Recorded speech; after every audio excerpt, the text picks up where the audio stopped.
이 성경에 노아의 시대를 뭐라고 이야기하죠? 죄가 관영한 시대, 막 죄가 차고 넘쳤다는 이야기입니다. 그래서 하나님께서 도저히 그 모습을 볼 수가 없어서 심판을 하셨죠. 여러분, 무려 40일 동안 땅에서 솟고 하늘에서 내리고, 그러니까 막 난리도 아니죠. 막 땅 속에서 막 물이 그냥 우리 장마 때에 하수 구멍에서 막 물 올라오죠? 그것처럼 막 땅에서 물이 올라오고 하늘 궁창에서 막 물이 내려오고, 뭐 이거 난리도 아니죠. 막 무섭죠. 우리 여름에 막 장대비가 막 내리면 무섭잖아요. 그죠? 막 물이 금방 차고 넘치잖아요. 40일 동안 그렇게 비가 왔습니다. 그래서 뭐 모든 생명은 다 죽었죠. 그럼 그런 분이 있죠? 그럼 물고기는 살았을까요? 죽었을까요? 이렇게 물어보는 분도 계세요. 어. 그리고 나서 무려 150일 동안 이제 하나님께서 비를 그치시고 해를 쨍쨍 내리치죠. 150일 동안 거의 뭐 한 5개월 동안 노아의 가족들은 방주에서 나오지를 못해요. 그런데 보니까 계속 날씨가 좋아. 그래서 가장 먼저 뭘 보내죠? 까마귀를 내보내죠. 까마귀를 내보내서 지금 이제 땅이 얼마나 많았는지, 만약 땅이 말랐다면, 물이 줄어들었다면 뭔가 물어올 거 아니겠어요? 근데 이제 까마귀가 날아갔는데 안 와. 그래서 노아가 다시 비둘기를 내보내죠. 그런데 이 비둘기가 처음에는 아무것도 안 물고 오는 거예요. 그러니까 물이 안 말라는 거죠. 그래서 7일이 지나서 일주일이 지나서 다시 내보냈어요. 그런데 또 다시 아무것도 안 물고 와. 그래서 또 일주일을 기다렸다가 또 내보냅니다. 그랬더니 이제 나무 잎사귀를 물고 와요. 그래서 이제 물이 많이 줄었구나. 그렇게 알게 되었죠. 그런데 여기서 되게 궁금한 게 하나 있어요. 궁금한 게 뭐냐면 이 비둘기보다 먼저 나갔던 까마귀는 어디 갔을까? 궁금하지 않아요? 아니 분명히 지금 물이 아직 마르지 않아서 물 천지인데 이놈의 까마귀는 나가서 어디 가서 계속 하늘에 뭐 날아다닐 것도 아니고 뭐 어디를 갔을까? 어, 가만히 생각을 해보니까 그런 생각이 들어요. 이제 정탐을 나간 까마귀가 이제 홍수로 인하여서 온 세상이 뭐 완전 물바다가 되었죠. 그런데 이 까마귀가 깜짝 놀란 게 있습니다. 그게 뭐냐면 40일 동안 비가 내리니까 모든 생명, 동물들 뭐 그 당시에는 공룡도 있었겠죠. 뭐 하여튼 그런 모든 동물이 다 죽어서 둥둥둥 떠다니는 거예요. 이거 뭐 신났다. 온 세상이 뭐예요? 이거 뭐 먹을 거야. 우리가 이제 전문 용어로 부패라고 그러죠. 부패. 부패가 그냥 막 그냥 온 천지. 그러니까 노아에게 다시 돌아갈 생각은 안 하고 오늘은 사자를 뜯어먹고 그 다음 날은 호랑이 뜯어먹고 거기에 취해서 나오지를 못하는 것이죠. 만약 비둘기가 돌아왔다면 어쩌면 까마귀가 돌아왔다면 비둘기가 평화의 상징이 안 됐을지도 몰라요. 평화의 상징이 까마귀가 평화의 상징이 됐을 수도 있겠죠. 우리가 세상을 살아가면서 궁금한 것이 많이 있지만 사람이 하나님을 두려워할까요? 두려워하지 않을까요? 여러분 사람은 하나님을 두려워하지 않습니다. 사람 안에 죄가 있는 한 까마귀처럼 끊임없이 썩은 시체가 가득한 곳을 좋아한다는 것이죠. 죄가 있는 곳, 악함이 있는 곳. 여러분 싫어하는 것 같지만 여러분 그것을 즐기며 사는 것이 모든 하나님 없는 인생이라는 것이죠. 그렇게 지금도 인간은 죽은 것 위에서 나름대로 자신의 바벨탑을 쌓아가고 있다는 것. 하나님이 기뻐하신 그 숯불을 머리 위에 쌓아가면서 살아가고 있다는 것이죠. 태초에 하나님께서 천지를 만드셨죠. 천지를 만들었다는 것은 하늘과 땅을 만드셨다는 것이죠. 그러면 그 처음에 하늘과 땅을 만드셨을 때에 성경에 뭐라고 나오냐면 창세기 1장 2절에 혼돈하고 공허하며 흑암이 깊음이 그 위에 있고 이렇게 이야기해요. 그리고 하나님의 영이 수면 위에 있더라 이렇게 이야기합니다. 그러니까 그때에 공허하고 혼돈하며 흑암이 있었다 이렇게 이야기하죠. 그 이야기는 무엇이냐면 온 세상에 오직 어두움만 있었다는 이야기예요. 그러니까 어둠이 있다는 것은 무엇이냐면 빛이 없다는 것이죠. 우리가 무엇을 본다는 것은 어떤 형체가 있어서 보는 것이 아니고 빛이 비추어서 그 반사를 우리가 보는 거예요. 그러니까 빛이 없으면 아무것도 우리가 볼 수 없다는 것입니다. 우리가 칠흑 같은 밤에 여러분 뭐 보이나요? 아무것도 안 보여요. 그러니까 어둠만 있을 뿐이라는 것이죠. 그럴 때에 하나님이 가장 먼저 만든 것이 무엇이냐면 빛이 있으라. 빛을 만드셨죠. 그리고 그 빛을 하나님이 보시고 뭐라고 말씀하시냐면 보시기에 좋았더라 이렇게 이야기합니다. 그러니까 아무것도 없는 그 어두움 가운데 빛이 있으라 해서 환해졌어요. 그런데 그 환해진 모습을 하나님이 보시고 아주 기뻐하셨다는 것이죠.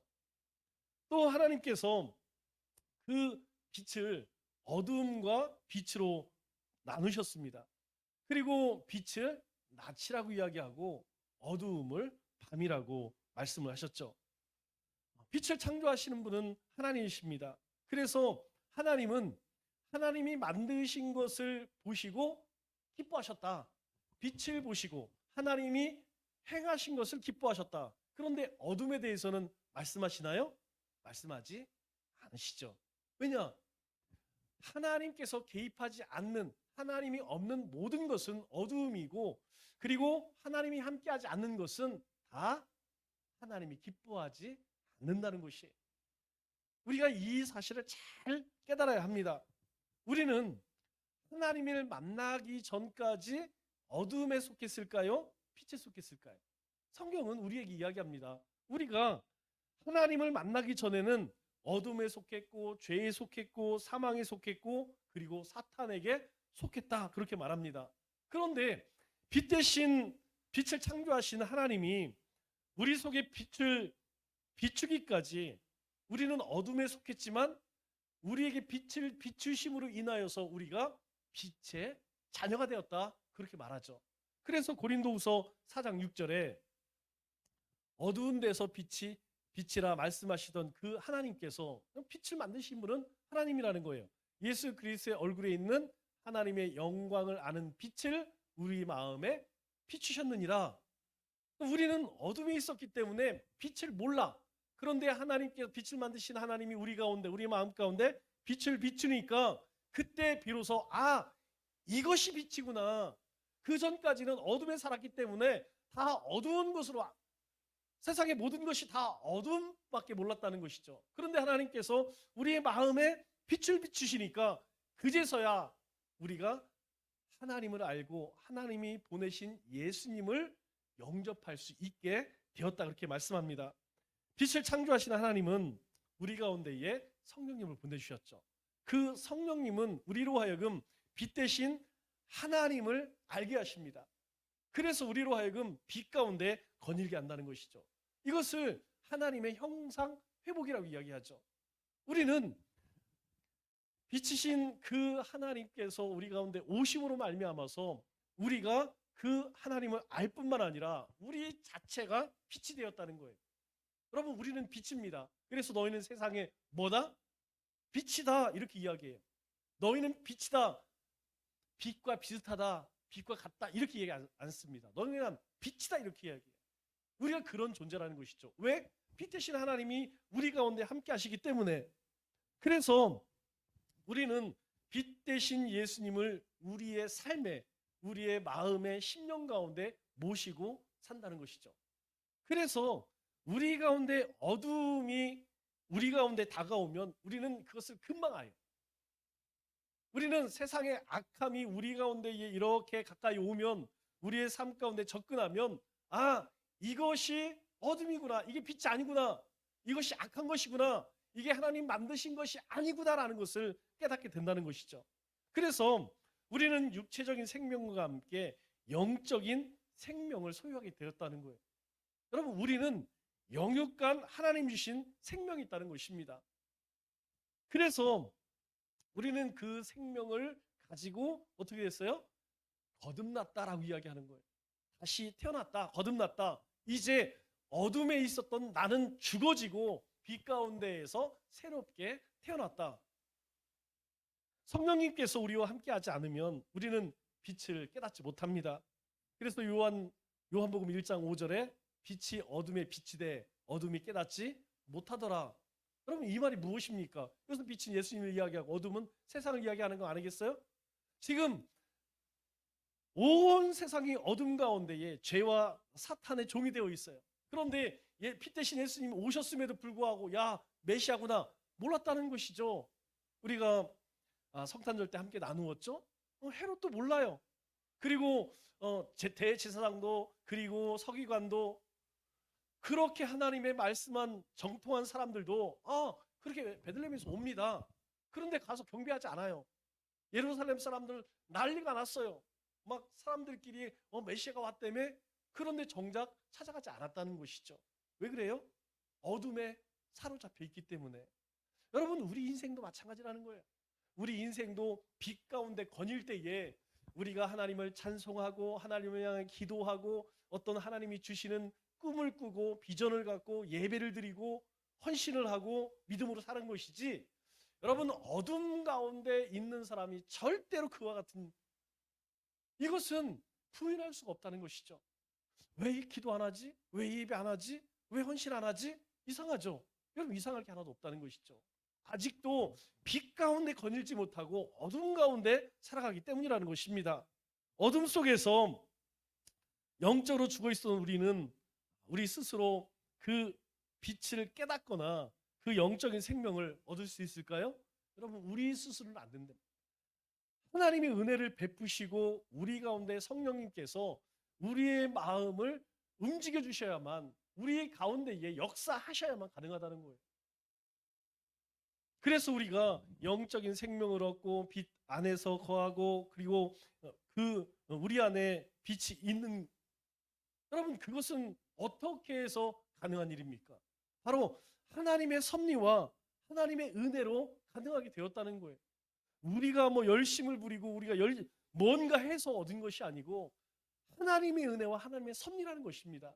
우리는 지금도 여전히 그 하나님의 계획과 그리고 하나님의 인도하심 가운데 살고 있다는 것이죠. 사도 바울이 우리가 어둠에 있을 때를 회상하면서 이 영적인 어둠의 세계를 지배하는 세 가지 각한 세력들이 있다고 이야기해요. 여러분 이거 잊으면 안 된다고 이야기했죠. 에베소서 3장 2장 2절로 3절에 이야기했어요. 무엇이냐면 첫째는 세상 풍조입니다. 세상 풍조. 여러분 세상이라는 것은 세상의 가치관을 이야기해요. 세상 사람들이 살아가는 그들의 생각을 이야기합니다. 하나같이요 하나님을 대적합니다. 하나님이 싫어하는 것을 쫓아가요. 그러니까 우리가 세상 풍조를 쫓아간다, 세상 풍조를 따라간다, 여지없이 그 삶은요 하나님이 싫어하는 것, 하나님이 미워하시는 것 쫓아갑니다. 두 번째로는 공중권세 잡은 자 사탄이죠. 여러분 지금도 사탄은요 하나님을 불순종하는 자들 가운데에서 어떻게 해요? 역사하는 악한 영입니다. 여러분 악한 영은 하나님께 순종하는 사람에게 역사가 일어나지 않아요. 왜? 사탄이 역사를 해도 하나님께 순종하는 사람은 사탄의 말을 안 듣거든. 거기에 속지 않거든. 그런데 불순종하는 사람, 하나님의 말씀도 몰라 성령의 인도하심 따라 살지 욕심만 쫓아 살아. 여러분 그런 사람들은 하나같이 하나님 앞에 불순종하는 삶을 살 수밖에 없다니까요. 그러면 그 사람들에게 사단이 뿌려놓은 그 거짓과 속임수에 여지없이 걸려 넘어지게 돼 있습니다. 세 번째로는 우리의 육체, 여기서 육체라고 하는 것은 우리의 몸을 이야기하는 것이 아니죠. 바로 죄로 인하여서 오염된 타락한 우리의 본성을 이야기합니다. 우리가 육체에 거하는 한 결코 우리 가운데에서 하나님이 기뻐하시고 하나님이 원하시는 것을 쫓아갈 수 있느냐? 대단히 어렵다는 것이죠. 왜? 우리는 하나님이 기뻐하시는 것보다는 뭘 쫓고 싶으냐? 내 본성을 쫓고 싶어요. 그럼 그 본성이 무엇입니까? 세상에서 부귀영화 그리고 많이 소유하고 권세를 갖고 섬기기보다 섬김 받고 싶은 것. 여러분 요즘에 정치하는 사람들 보세요. 그냥 원래 그런 사람들도 아닌데 그냥 그 권세를 잡기 위해서 그냥 늑대가 양의 탈을 쓰고 엄청 선한 척하잖아요. 여러분, 그것이 바로 육체에 속한 사람의 특징이라는 것이죠. 우리가 하나님의 자녀가 되었어도 우리가 이것에 굴복하며 살면 불신자와 다를 바가 없다는 것이에요. 그래서 사도 바울이 에베소 성도들에게 권고합니다. 너희가 세상 풍조와 사탄과 그리고 육체에 속하면 안 된다. 너희는 거기에 속한 자들이 아니라는 것이죠. 우리가 함께 나누고 있는 에베소 5장은 불신자가 아니라 에베소 성도들에게 주어진 말씀입니다. 이 에베소 성도들이 지금 어떤 문제가 있느냐면 바로 이런 문제가 있다는 거예요. 그들이 예수님을 영접한 하나님의 백성들이 여전히 그렇게 세상 풍조를 쫓고 육신을 쫓고 그리고 공중권세 잡은 자에게 속아 살고 있어요. 그래서 사도 바울이 5장 5절에 뭐라고 이야기합니까? 너는 음행하는 자나 더러운 자나 탐하는 자 곧 우상 숭배자는 하나님의 기업을 얻지 못할 거야. 이렇게 경고하는 것이죠. 이게 뭡니까? 육체의 욕심을 따르고 세상의 풍조를 쫓고 공중권세 잡은 자에게 굴복하면 이런 삶을 살아갈 수밖에 없다는 것이죠. 그래서 너희가 이것을 지혜라는 거예요. 왜? 너희가 만일 그렇게 살면 그리스도와 하나님의 나라에서 기업을 얻지 못하리라. 다시 하게서 하나님 나라에 못 간다. 하나님 나라에 못 가면 어디 갑니까? 지옥 간다, 이 얘기예요. 하나님의 나라에 절대 들어올 수 없어. 어떤 자가? 바로 이렇게 행하는 자가 그렇게 우리에게 말씀을 하죠. 그래서 진정한 그리스도인이라면 이러한 삶을 절대 살아서는 안 된다는 것이죠. 그런데 우리가 이것을 알지 못하면 어떻게 생각하냐면 하나님은 은혜롭고 자비롭고 사랑이 많으신 분이니까 용서해 줄 거야. 여러분, 그건 내가 복음이에요. 자기 생각입니다. 여러분, 하나님은 그렇게 말씀하지 않으신다니까요. 우리가 빛된 자녀가 되었다면 빛 가운데 살아가야지. 빛된 자녀가 되었음에도 불구하고 여전히 어둠 가운데 살아간다면 어떻게 그것이 하나님의 자녀라고 이야기할 수 있느냐 하는 것이죠. 우리가 하나님의 자녀인 것, 하나님의 백성인 것을 어떻게 드러낼 수 있습니까? 여러분, 말로 믿을 수 없는 것이에요. 그래서 말과 행위는 같은 것입니다. 같아야 됩니다. 우리는 언행이 일치가 돼야 돼요. 우리는 신행이 일치가 돼야 됩니다. 우리가 믿는 것 그대로 행해야 된다는 것이죠. 우리의 가장 큰 문제가 무엇이냐면 여기에 있다는 것이죠. 믿기는 잘해요. 하나님의 말씀 믿습니다. 문제는 무엇이냐면 거기까지라는 것이죠. 아니라는 것입니다. 그게 삶으로 드러나지 않으면 그것은 진정한 그리스도인이라고 이야기할 수 없다는 것이죠. 만일 분명하게 그런 삶을 산다면 여러분, 그 사람은 그리스도인이라고 말할 수 없어요. 여러분, 그리스도인은, 예수쟁이는 예수님에게 목숨을 건 사람들이라는 뜻입니다. 처음에 어디서 시작되었죠? 한국교에서 시작되었어요. 여러분, 그 당시에 디아스포라 흩어져서 예루살렘 핍박이 일어나서 막 도망을 칩니다. 그 도망간 사람들이 다른 동네에 가서 보니까 뭔가 저 사람은 달라. 저 사람들은 말과 행동이 달라. 그래서 사람들이 그때부터 저 예수쟁이 그 예수쟁이라는 말이 무엇이냐면 그리스도인이란 말이에요. 그래서 그 하나님의 말씀을 쫓지 않는 사람들은 성경은 육에 속한 사람이다 이렇게 이야기합니다. 여러분, 육에 속한 사람은 절대로 하나님의 말씀에 순종하는 삶을 살지 못한다는 것이죠. 육적인 그리스도인은 하나님의 능력도 나타나지 않습니다. 하나님의 능력으로 살아갈 수도 없다는 것이죠. 여러분, 우리의 능력은 뭡니까? 우리의 능력은 예수 그리스도죠? 예수 그리스도는 우리 가운데 뭘로 존재하십니까? 말씀으로 존재하세요. 우리가 하나님의 능력으로 살겠습니다. 이 말은 하나님의 말씀으로 삽니다. 성령의 능력으로 삽니다. 이 얘기와 같은 이야기예요. 우리가 하나님의 말씀을 열심히 읽고 묵상하고 이 말씀을 부여잡고 우리가 몸부림치면서 사는 것, 이것이 바로 하나님의 능력 가운데 거하는 것이라는 것이죠. 그렇게 살지 못하면요, 그것은 짠맛을 잃은 소금이고 꺼져가는 등불이라는 거예요. 여러분, 꺼져가는 등불에 무슨 능력이 있습니까? 맛을 내지 못하는 소금은 버려져서 사람들에게 밝힐 뿐이라는 것이죠. 그래서 하나님은 7절에 우리에게 뭐라고 이야기해요? 그러므로 그들이 누굽니까? 어둠에 거하는 자들, 그러한 자들과 함께하는 자가 되지 말라. 여러분, 우리가 신앙생활할 때에 가급적이면 유익한 사람하고 가까이 지내요. 저도 노예 목사님들 70명, 80명 계시지만 유익하지 않은 분들하고는 그냥 인사만 나누고 대화 안 합니다. 왜? 한두 마디 이야기를 해도 항상 부정적인 얘기, 뭐 이상한 얘기. 여러분, 그것이 나에게 무슨 유익이 되겠습니까? 신앙적으로 하나 유익이 안 돼요. 그런데 어려움 가운데서도 하나님의 말씀을 붙들고 기도하고 하나님 주신 비전을 바라보고 할 수 있다, 해보자. 여러분, 이런 사람들 옆에 있으면 나도 막 힘이 나. 그래, 이 코로나 시국에도 하나님은 일하셔. 우리가 꿈꾸자. 우리가 비전을 가자. 한번 해보자. 여러분, 그런다고 다 되는 거 아니에요. 안 됩니다. 그럼에도 불구하고 또 힘을 얻고 또 힘을 얻고. 여러분, 우리 성도님들도 마찬가지예요. 여러분, 우리가 세상에서 많은 사람들 만나지만 불평하고 부정적인 사람 만나서 나에게 유익될 게 하나도 없습니다.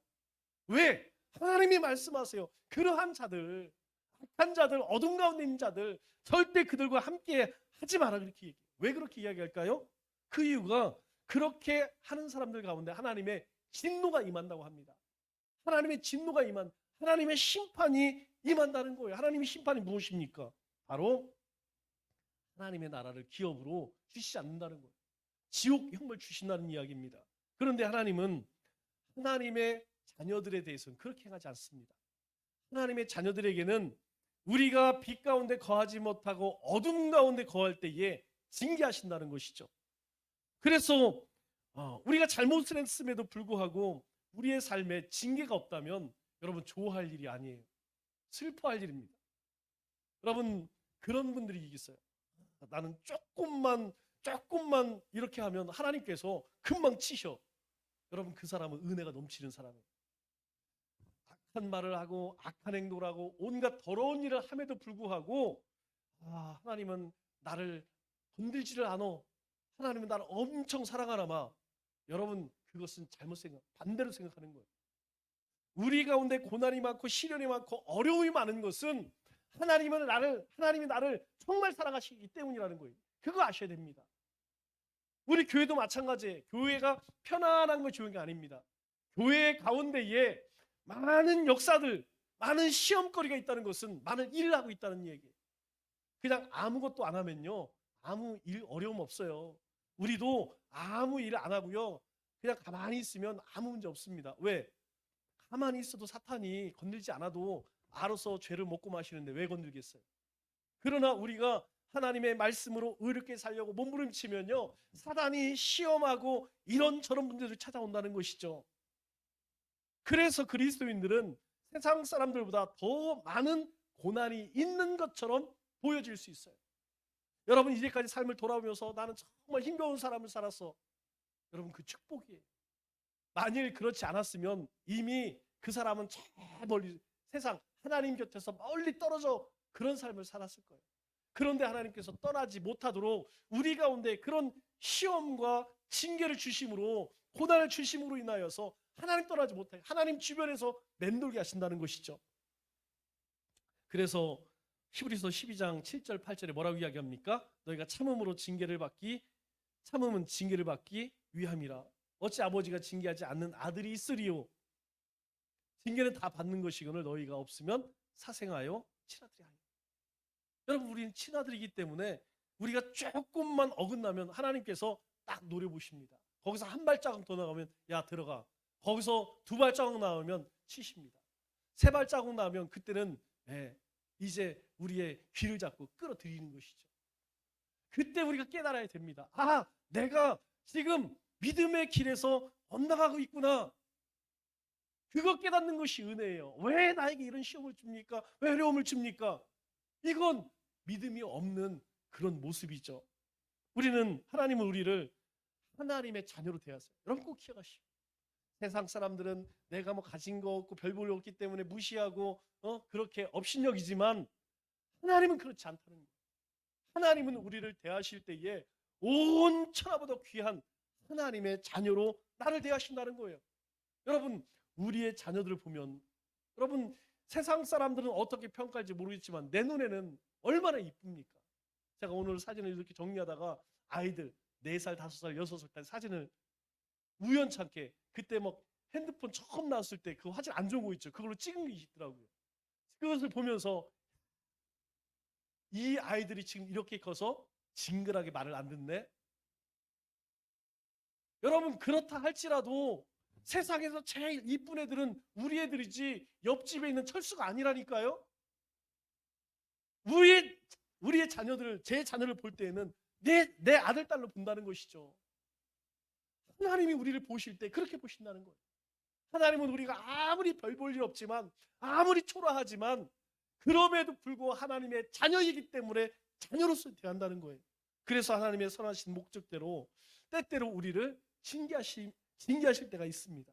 베드로전서 4장 12, 13절에 보면 사랑하는 자들아, 여러분 우리를 향해서 말합니다. 하나님께서 사랑하는 자들아, 너희를 연단하려고 오는 불시험을 이상한 일 당하는 것 같이 여기지 말고. 너희 가운데 불시험 찾아오는 거 그거 이상하게 생각하지 마. 여러분 이전에도 우리의 삶 가운데 불시험 많았어요. 지금 이 시대도 마찬가지고요. 우리가 주님의 부르심을 받는 날까지 그 불시험은 끊임없이 우리 가운데 찾아올 것입니다. 그런데요, 이렇게 말씀하세요. 오히려 너희가 그리스도의 고난에 참여하는 것으로 즐거워라. 우리가 하나님의 자녀이기 때문에 찾아오는 것이지, 우리가 하나님과 아무 상관없으면 하나님 건들지 않습니다. 그래, 네 마음대로 살아. 네 마음대로 살다 네 갈 곳으로 가면 돼. 그런데 하나님은요 절대 그렇게 하지 않으십니다. 왜? 이는 그의 영광을 나타나실 때에 너희로 즐거워하고 기쁘게 하려 함이라.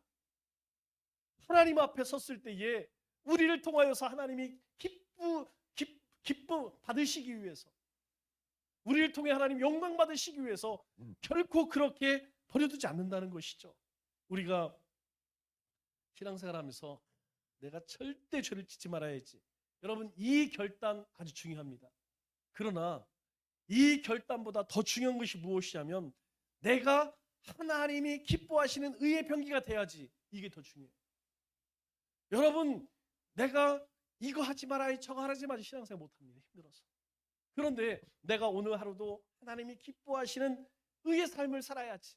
믿음의 삶을 살아야지. 오늘 우리에게 하나님께서 이런 말씀을 주셨으니, 여러분 오늘 누가복음 우리에게 주신 말씀이 뭐예요? 기억 안 나시죠?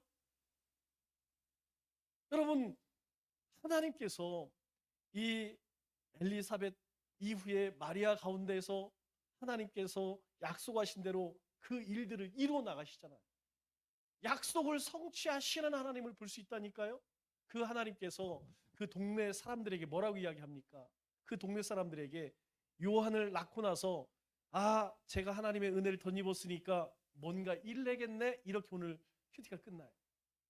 세상 사람들이 요한을 바라보면서 야, 제 요한이 하나님의 손에 붙들린 사람이니까 뭔가 앞으로 일내겠네, 기대감을 갖게 하신다는 거예요. 하나님께서 우리 가운데에 그렇게 세상 사람들이 우리를 바라보면서 기대할 수 있는 존재로, 뭔가 소망을 품을 수 있는 존재로 우리를 삼으셨다는 거예요. 그래서 하나님은 우리에게 명령하십니다. 그 명령이 바로 오늘 본 말씀이에요. 8절 말씀에 너희가 전에는 어디에? 어둠이었더니. 여러분 어둠 가운데 있었더니 이렇게 얘기하지 않습니다. 우리 자체가 그냥 어둠이 어둠. 어둠의 자식, 죄의 자식, 사탄의 종. 그런데 이제는 주 안에서 뭐요? 빛의 빛. 우리는 더 이상 어둠이 아닙니다. 빛 그 자체라는 거예요. 하나님이 빛인 것처럼 우리도 빛이다라고 성경은 이야기해요. 그래서 뭐라고 이야기해요? 빛의 자녀들처럼, 너희가 빛이니까 빛의 자녀들처럼 그렇게 행하라. 여러분 이게 너무나 당연한 일 아니겠어요? 우리가 하나님의 자녀니까 하나님의 자녀니까 행하는 것은 너무나 당연한 것이죠. 그렇다면 하나님의 자녀들처럼 행하는 것이 무엇이냐? 그 내용이 바로 9절 말씀이에요. 그러면 빛의 자로서 열매는 3가지 이야기합니다. 착함과 의로움과 진실함에 있느니라. 여러분 우리가 이 3가지를 기억해야 돼요. 우리가 빛의 자녀라면 우리의 삶에 이 세 가지가 있어야 됩니다. 첫째는 착함. 착하다. 착하다는 말을 다른 말로 선하다라는 말 같은 말이라고 그랬죠? 그 말은 카라, 하나님의 뜻대로 되었다라는 뜻입니다. 그러면 하나님의 뜻이 뭡니까? 여러분, 한 가지의 사랑입니다. 하나님을 사랑하고 이웃 사랑하는 것, 그게 하나님의 뜻이에요. 그래서 착함이라고 하는 말의 원어가 무엇이냐면 행함이 있는 사랑을 행하다라는 뜻입니다. 여러분, 우리가 사랑을 행하는 것이 구체적으로 뭐예요? 너그러움. 우리 가운데에서 악함을 한다 할지라도 복수하지 않는 거예요. 그럴 수 있지. 품어주는 것, 너그러움, 그리고 관용, 이것을 착함이라고 이야기해요. 세상은 어떻습니까? 정말 각박하고요. 갈수록 사람들이 자기밖에 몰라. 이기적이에요. 이전에는 이웃들을 돌아보고 주변 사람들을 돌아보고, 제가 어디에서 느끼냐면, 여러분, 이게 문 있죠? 문을 여닫는 문을, 이게 병원에 들어가면 예전에는 뒤에 사람이 오면 문을 열고 사람이 들어올 때까지 잡고 들어갔어요. 지금은요, 이렇게 갔다가 앞 사람이 열고 잡아주겠지 생각했다가는 문이 그냥 사정없이 이마를 칩니다. 안 잡아줘요. 여러분, 그건 가장 기본적 이해 아니겠어요? 뒤에 사람 오는데 문을 열고서 탁 놓으면 어떻게 되겠습니까? 문이 팍 닫혀서 뒷사람 다칠 수 있잖아요. 그래서 그 사람이 들어올 때까지 잡아줍니다. 안 잡아줘요. 뒤에 사람 신경 안 씁니다. 제가 그것을 보면서 사람들이 각박하구나, 여유가 없구나. 사람은 0.1초? 1초도 안 되래요. 그런데 그것마저 내줄 시간이 없다는 거예요. 그래서 우리에게 너희가 세상 가운데 그 착함을 드러내라는 것입니다. 두 번째로는 의로움인데, 의로움 무엇이냐면, 여러분, 의로움은 하나님 앞에 서다라는 뜻입니다. 하나님 앞에 선다는 것은 바른 사람이 있을까요? 거짓된 사람이 있을까요? 그래서 의롭다는 다른 말로 바르다라는 말이에요. 신앙생활은 잘하는 게 중요합니까? 바르게 하는 게 중요합니까?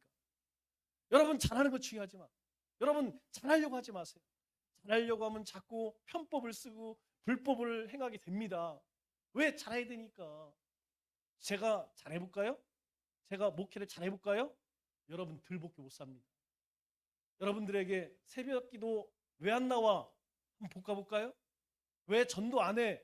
한번 볶아볼까요? 여러분, 그것이 바른 게 아니에요. 제가 할 일은 무엇이냐면, 여러분들이 기도를 할 수 있도록 동기부여를 해주고, 전도를 왜 해야 하는지, 왜 우리가 영성생활을 하는지, 왜 기도를 하고, 왜 말씀을 듣고 살아야 되는지, 그거 알려주는 거예요. 그런데 여러분들을 그렇게 볶아서 하게 되면 결과는 분명히 좋습니다. 기도하는 사람 많이 늘어나고요. 나가서 전도 많이 하면 분명히 열매 있습니다. 그런데요, 그것을 사상 누각이라고 해요. 그건 하나님의 뜻을 이루는 것이 아니고 나의 뜻을 이루는, 내 목적 이루는 것입니다. 여러분, 그것은 반드시 무너지게 돼 있어요. 중요한 것은 무엇이냐면, 여러분이 그런 사람으로 바뀌어져야 된다는 것이죠. 기도하는 사람, 예배하는 사람, 전도하는 삶으로 바뀌어지는 것이 중요한 것이지, 그렇게 하기 위해서 어떻게 해야 된다고요? 바르게 해야 된다고. 신앙생활은 바르게 해야 합니다. 그것이 무엇이냐? 의로움이라는 것이죠. 그런데 이 착함이나 의로움은 누구의 성품일까요? 이것은 사람에게 없는 성품입니다. 하나님의 속성이라는 것, 하나님의 성품이라는 것이죠. 그래서 앞서서 뭐라고 이야기했어요? 너희가 하나님을 본받는 자가 되라. 그 하나님이 예수님을 통해서 우리에게 뭘 보여주셨습니까? 바로 희생적인 사랑, 희생이 대속물이 되어주셨다. 우리에게 사랑을 보여주셨다. 세 번째가 그래서 진실을 이야기해요. 진실하라. 여러분, 진실이 무엇이냐면 거짓이 없다라는 뜻입니다. 여러분, 세상의 모든 사람들은 정말 앞다르고 뒤달아요. 여러분, 세상에 거짓과 속임수는 기본입니다. 기본. 너는 사람이 이렇게 이중인격이냐? 여러분, 원래 그래요. 원래 그래요. 우리나 그렇게 하지 않지. 여러분, 세상 사람들은 거짓과 위선을 아무렇지도 않게 생각합니다. 뭐만 되면? 돈만 되면.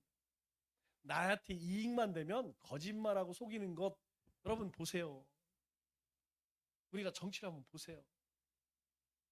여러분 어떤 대학 교수가 자녀를 보내기 위해서 한 일들, 그리고 대장동을 개발하면서 하는 일들, 여러분 밝혀지지 않습니다.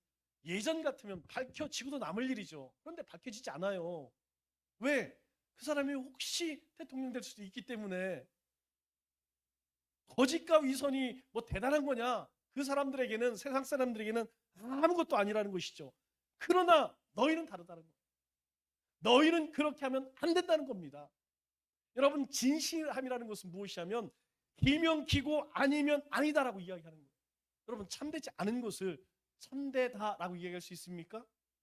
왜 그렇게 할까요? 왜 그러긴 왜 내 욕심 차리려고 그러지? 여러분 그러지 말라는 것이죠. 내 욕심을 떠나서 너 이익을 떠나서 아닌 것은 아니고 긴 것은 기다. 여러분 이것이 진실이라는 거예요. 우리는 하나님 앞에서나 세상 앞에서 그렇게 살라는 거예요. 그러므로 우리는 먼저 뭘 해야 할까요? 어둠의 일들, 과거에 하나님 없이 살았던 그것들을 자꾸 우리의 삶에서 잘라내야 돼요. 이거 잘라내지 않으면 우리가요, 이 착함과 의로움과 진실함 가운데 거기가 굉장히 어렵습니다. 그러면 그 어둠의 일들이 뭐라고 이야기했죠? 앞서서 얘기하죠. 음행과 더러움과 탐욕, 그리고 속된 말과 어리석은 말과 희롱하는 말. 여러분 정결하지 못한 행동과 정결하지 못한 말이라는 거예요. 그래서 우리가 말과 행동을 조심해야 한다는 거예요. 주님이 우리에게 요구하시는 것이 무엇이냐면 너희는 선한 일로, 선한 행실로 하나님의 영광을 돌려라 이렇게 말씀합니다. 선한 행실이 뭐예요? 이거 더럽고 음행과 탐욕, 추함과 어리석고 희롱하는 말, 이거 하지 않는 것. 이거 자꾸 우리 가운데에서 끊어내야만 우리가 착함과 의로움과 진실함 가운데 살게 된다는 것이죠. 그래서 우리는 늘 내가 꺼진 등이 아닌지, 생명의 빛은 내가 밝히고 있는지, 내가 빛된 자녀로 살아가고 있는지 늘 돌아봐야 돼요. 깨어 근신해야 한다는 것이죠. 내가 하나님 앞에 착함이 있는가? 내 삶 속에 바름이 있는가? 내 삶 속에는 진실함이 있는가? 말씀을 맺겠습니다. 우리가 그리스도 안에 있으면 우리는 더 이상 어둠의 자식이 아니라는 거예요. 우리는 빛이신 주님의 빛된 자녀들입니다. 그러면 우리는 빛의 열매를 맺으며 사는 것이 우리의 삶의 당연한 일이라는 거예요. 남은 3일도 하나님의 빛된 자녀답게 우리의 삶의 착함과 의로움과 진실함을 드러내는 우리 믿음의 권속들 다 되시기를 주님의 이름으로 축원합니다.